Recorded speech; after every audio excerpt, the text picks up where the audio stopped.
Our life here in Portugal has allowed us to grow in more ways than we could ever have imagined.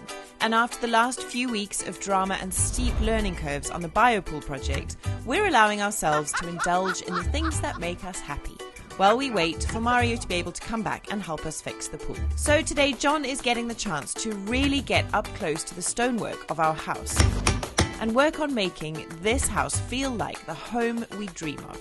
And I'm heading out to join our dear friend Diogo. Let's go get the bee. As he embarks on the next chapter of recovery for his colonies after the fires of last year. There you go. We got our queens. They arrived in the post. They were just at Diogo's door. And now we're going to give them a new colony. Isn't that incredible? If you donated to our GoFundMe, then this is especially for you. We're so excited to share the difference that your support has made. So let's dive into it. Good morning, everybody. We are not on the farm. Well, I say we, just me. I've come up here to Diogo's place to help him with a very, very exciting day in beekeeping. Today we are waiting for delivery of 60 queen bees, and we're getting prepared to split colonies to make new colonies to replace those that we lost in the fire last year. It's a massive day, and your support to everybody who donated on the GoFundMe is what's making this possible. Diogo's gathered a team of mates today. We've got masses of boxes to clean. We're getting rid of all of the propolis and making sure there's no bacteria in any of the boxes that have been emptied because of the loss of colonies. And as soon as those queens arrive, we're going to start doing the splits. There is going to be so much to learn. It's going to be super, super exciting. And I am pretty stoked to be here. So I hope you guys enjoy it as much as I'm going to. All right, how are we getting on here? Look at that. Adam and Marcus have been super busy there with the stone. Okay, let's go and have a quick look. Closer look, hey folks. Then I'm going to eat something. Then I'm going to do some computer work. And then I'm going to come down and start working with the stone. That's the exciting bit.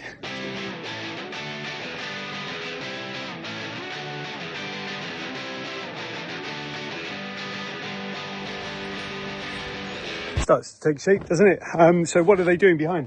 They're going to be stairs going up that way, and then, well, you can see like up that way. So we've been, well, Marcus for the last couple of days has been carving out the steps because we couldn't get them from Villarreal. Remember, that stone just kept on cracking, so we needed different stone.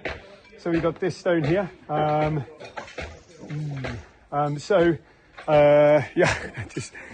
So we'll be lifting those up fairly soon, I'd imagine, to put them into place to make the staircase.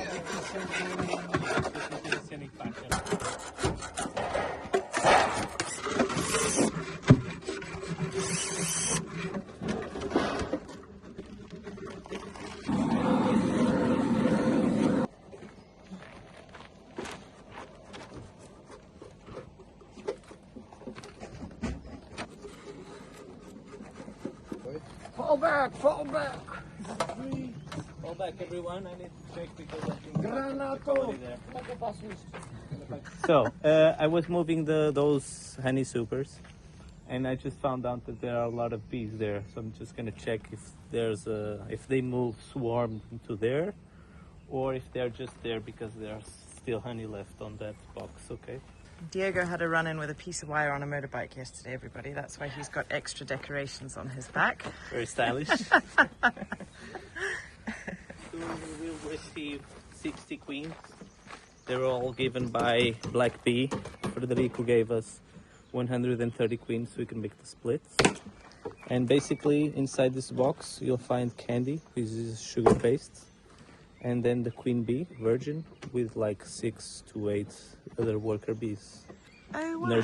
Nursing bees. Okay. So they feed the queen. And they're looking after her for the journey. Then this we make the splits and place it inside the colony. And that's it. After 3 days we open the lid, the cap, so they can come out. Okay. 3 days because they need to adapt to the new pheromone. Okay. That's amazing. And they're just coming with your, like, normal postman. Yes, in the mail. In a cardboard box. Little does Buzzing. That postman know. Buzzing. And not necessarily expedite shipping. Oh, dear. Okay, so Diego's got the nuke ready there.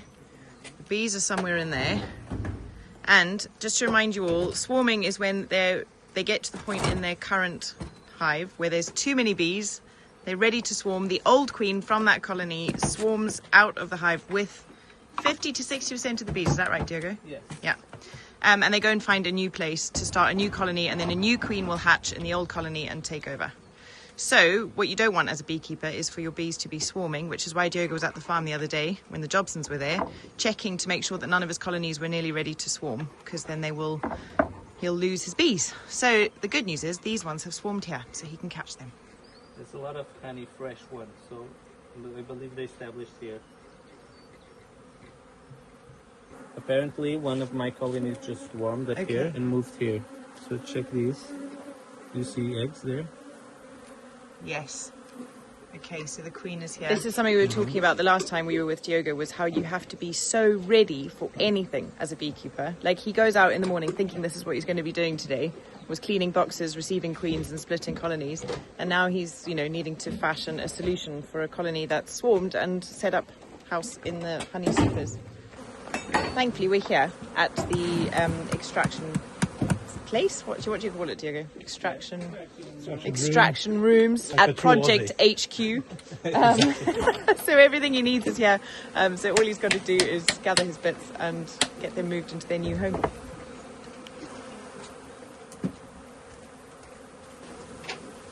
This is the nozzle That's of a gland. the gland, yes. So they're releasing pheromones to the other bees, saying and venting with their wings Wow. to spread the pheromone of their queen. So That's another one doing it over there, yes, right? and another here probably. Oh, that's amazing. Aren't they so See when they put their abdomen up in the air Yeah. and they open the glands. You can literally see her opening the and gland. closing it. Oh my They flap goodness. the wings to spread the pheromones, saying the queen is here. So all these will soon go here. That is amazing. So you're just going to leave it open now until they've all gone in and then... I'll just close a little bit, but Okay. So can you see, everybody, how they're all venting their wings? And they've all got their little, if you can see little white dots on the ends of their bums, those are little glands that are opening. That's releasing a pheromone that's calling the rest of the hive, or the rest of the swarm, telling them that the queen is here. This is where we are, everybody. Isn't that incredible? Wow. This is a great example of what we're doing with the cleaning of the hives, everybody. So let me show you. First of all, scraping the sides here to get all of the propolis from the last colony off the top. And then scraping the bottoms to get rid of all of this, which is kind of muck from the last bees. And once the boxes are clean, they're ready for the new colonies. So one of the jobs we've got to do today is also melt all of the wax off the old frames. Is this wax that you can then use? yes, so yeah. we'll just reuse. I'll show you. Cool. So we have 2 types of wax, right? Mm-hmm. This one was melted from the brood box, Okay. so it has contaminants. You can see the darker color. Yeah. More propolis, more pollen, etc. Okay. This is 100% bee wax. Okay. So no contaminants. It's from the honey supers. Got it. The Okay. capping of the honey supers. One of the things that I'm desperate to get started on is making beeswax candles. And I've bought the wicks and I'm poised, ready. Diogo's got wax for me. I just need to tell him that I'm ready to have some. So I was just asking, can you make beeswax candles out of contaminated wax? You probably could, but you probably wouldn't want to, because if you remember, we treat the bees with these strips of medicine to stop the varroa mites, which are a huge problem and a big, big risk to the bees. So that contaminated wax, of course, has got contaminants of medicine in it. So maybe you wouldn't want to use contaminated wax to make candles. You probably would want the pure cosmetic grade wax.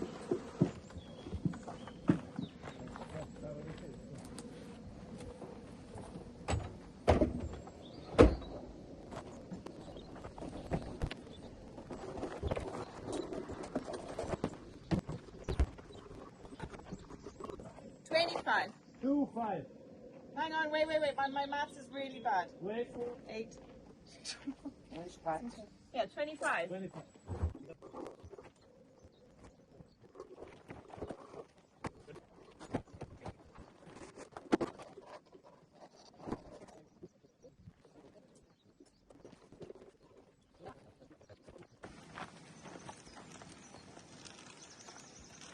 Where was the last one? Where did you... Okay, Marcus is over there. He's fiddling around with a whole bunch of stone at the moment. He's basically just trying to level out the top of where the staircase is going to end. I'm going to go and just pick up a hammer and chisel and see whether I can start rounding off some edges, and I'll show you what I mean when I get started.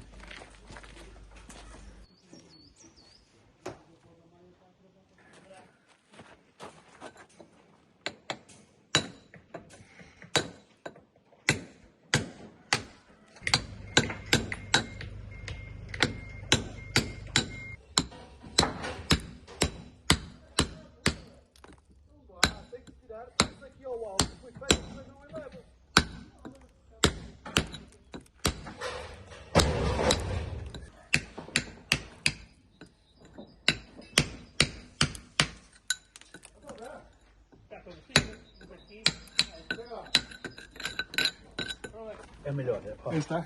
Ó, vê? Ok. Tá vendo? Yeah. Esse aqui. Okay.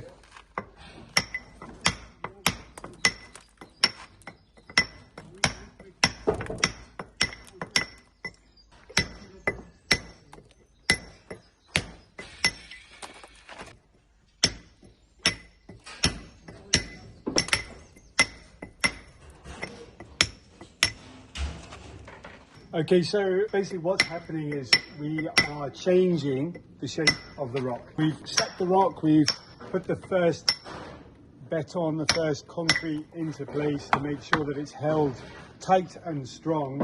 And now what we're doing is just making sure that they look really pretty. So this is just for the aesthetics of the rock wall.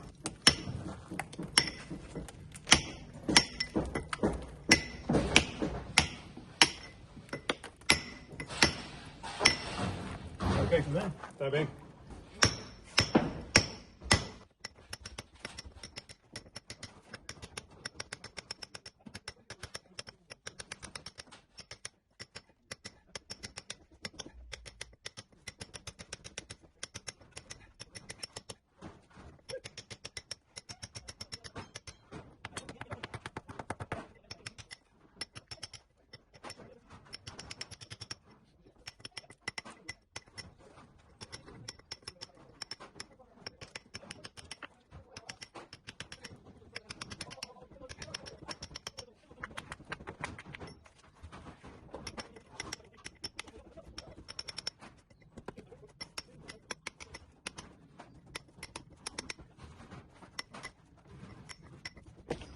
Here's a really great example of what we're trying to do. So when we start putting the final mortar into place, we're going to want to keep those lines nice and wide and open. Over here, for example, it's not looking particularly good. That's not going to be a pretty wall face there. So what we want to do, just take out some of that rock, make it a little bit wider, a little bit bigger. Soften some of those corners.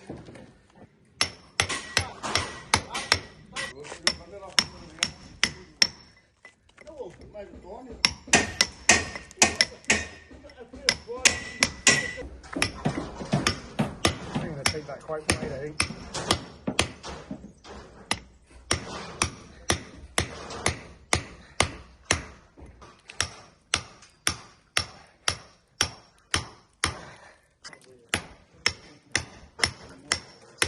Well, it's daylight now, and it has to be daylight because without daylight we wouldn't be able to film this because our cameras aren't as snazzy as the AKASO SEEMOR 200 night vision goggles, which are what has been getting both of my boys super excited.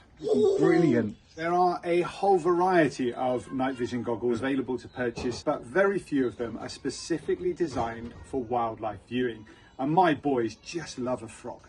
What the boys and myself have really loved about this is the full colour and the 99% colour reproduction. The battery life on this thing is fantastic. Let me have a look through the finder. What can we see? What does it look like? Let's have a look. Wow. I'm a bit chilly though. Yeah, look at that. 4K image quality, full colour, or infrared mode. Amazingly clear vision up to 500 meters, which is around about 1,600 feet. Basically, from one end of the farm to the other end of the farm, we can see in the middle of the night. We've had so much fun playing with these. It's got us out of bed really early in the morning. We are up bright and early this morning. We're going on a night walk. And the boys have got to stay up late a few times too. Is it on? Yes. Right, let's go and see what we can find. I see a hedgehog. You see a hedgehog?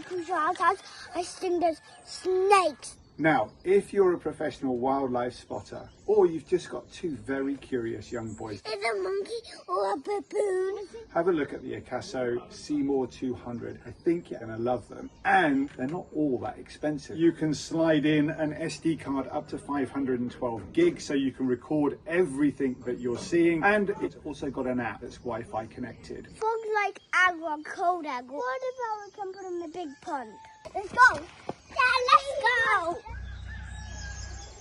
As always, link in the description below if you're interested in getting your hands on one of these. Worth going and checking out their website, not only because it helps support our channel, but also you might find something you really like the look of. Right, so we loaded Diogo's car up with all of the nuke boxes. We've just had a bite to eat and we're back at the extraction room.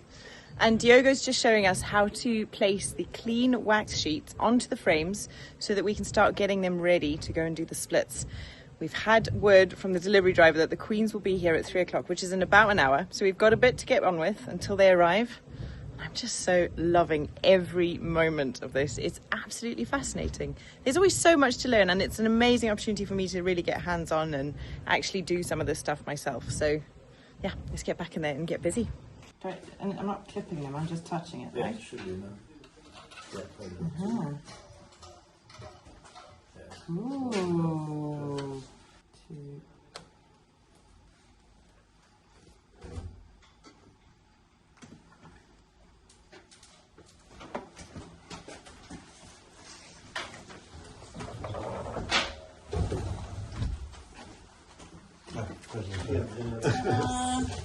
Okay, we just melted some of the wax. It's still melted. Wow. See these bits and pieces. Mm-hmm.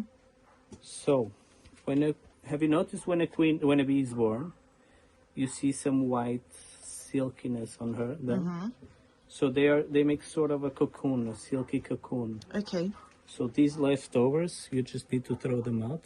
It's good for the soil. It's full of pollen and propolis. Wow. Okay. So it will nurture the floor, but you can stay here and try to melt it and it won't, because this is like sort of silk. Okay.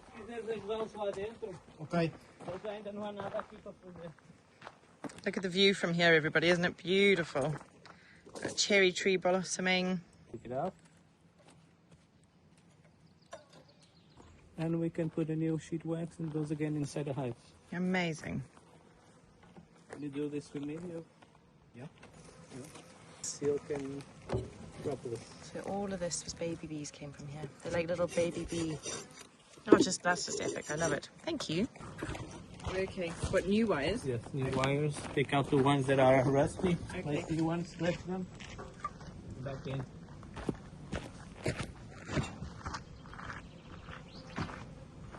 In case you haven't come to the conclusion just yet, beekeeping is a lot of work. This is constant management, and I think this has really just sunk in for me, is that Diogo's doing this all on his own. You know, there's no funding from the government, there's no kind of subsidies or things like that. And when all those colonies were lost in the fires last year, it means that all of this beekeeping that's going on this year by the beekeepers who lost their colonies is to re-establish themselves. So it's basically fundless, because without the production of honey and the sales of honey and the sales of what comes from the bees, there's nothing to fund their beekeeping, right? They're all so passionate and they're all just doing it out of the because they love it and because it's important. But I just wanted to say a massive thank you again to everybody who donated to that GoFundMe, because, you know, it means that Diogo can carry on this year and be funded for a year while he gets re-established, and we can all be here re-establishing the colonies. And it's just, yeah, it's amazing. So thank you all again. Do you want this big one there? What? Big tray.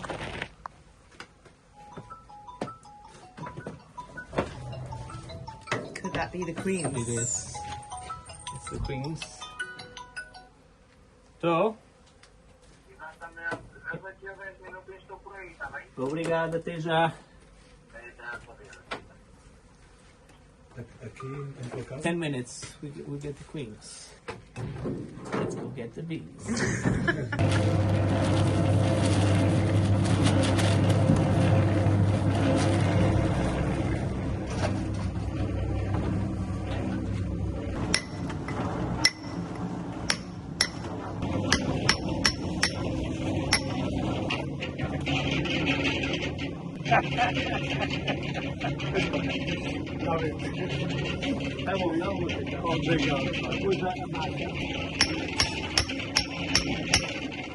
Okay, so what Marcus was saying just then is the first thing, most important. I'm delighted. He said it's a really good job. So this is exactly what we're looking for. Not bad for a beginner.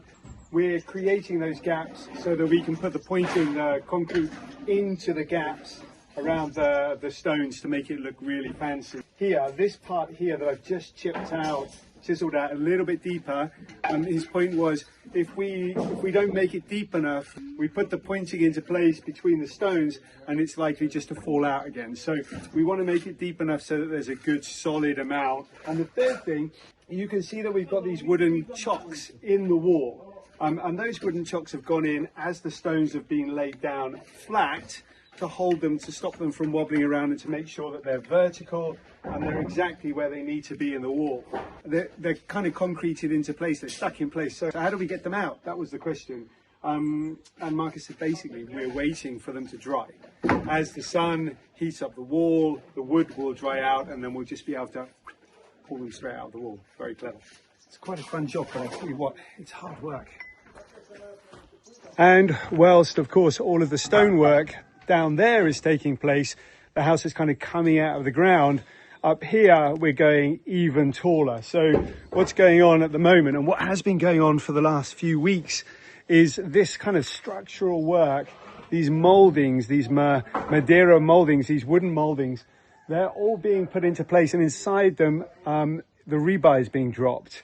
So it's going to be a very similar process to how we did the floor a couple of months back, but it's just going to be one story up or one level up. So we've got all of the scaffolding poles, they're going into place.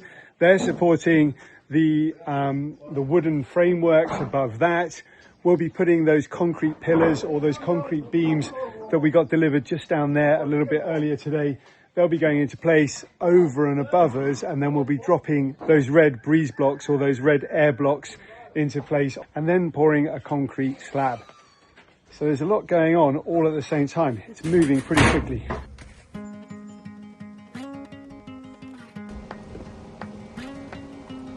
What you got there then?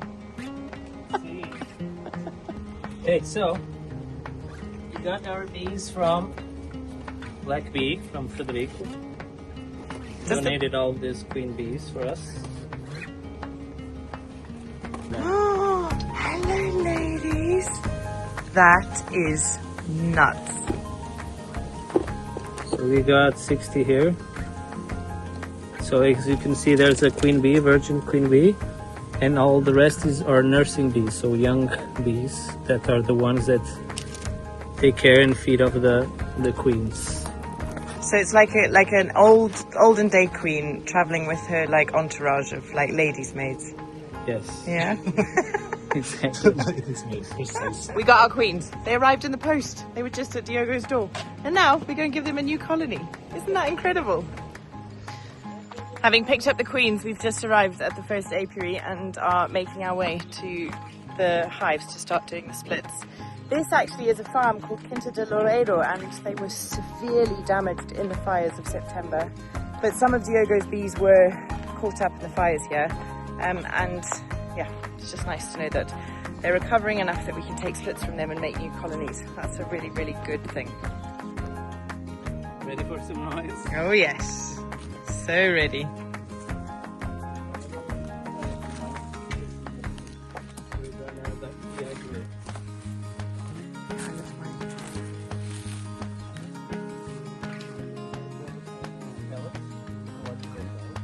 Okay.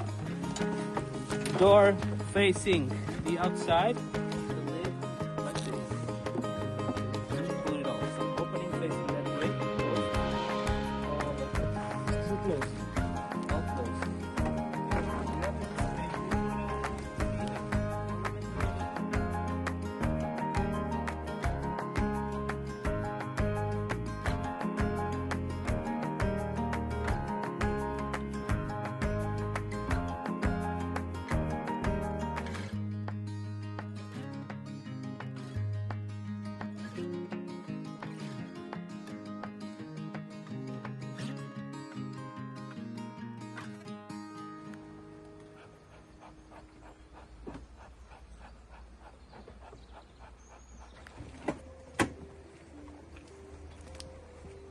Right, so from here, the work got pretty serious as we began to open the hive and prepare the colonies to be split into two. Before anything happens, we need to find the resident queen, capture her in a little cage, and then we can start to remove the frames from within that hive. Being careful to make sure that in each new colony we create inside the boxes we cleaned, there is both frames with food, honey and pollen, as well as frames with what we call closed brood, new bees just about to hatch. Once the new colonies have been created, the virgin queens, which arrived in the post, are slotted inside, still inside their little boxes, where they remain for 3 days while the bees get used to her pheromones. Diogo then releases them. She'll mate with the drones on her mating flight and then be ready to rule supreme over her new colony. And we are so hopeful that we're going to have many thriving colonies throughout this coming summer.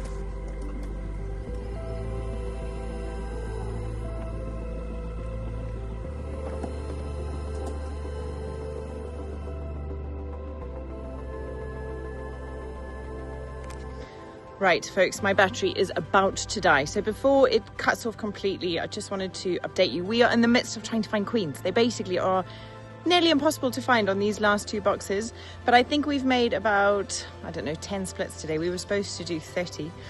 So it's pretty tough work and it's, proving a little bit tricky. It's now about 5:30. I need to get home to the boys and as I say, my battery's about to die. But this has been one of the most amazing days ever and I've just loved it. I'll really, really hope to catch Diogo when he's bringing the bees to our apiary on the other end once he's moved them.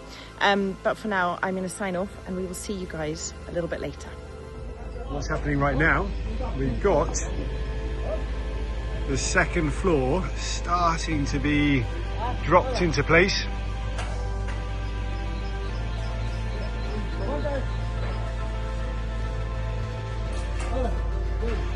Those concrete beams, they've just been lined up there, and some of those air blocks are just coming down now, so all very exciting. Diogo.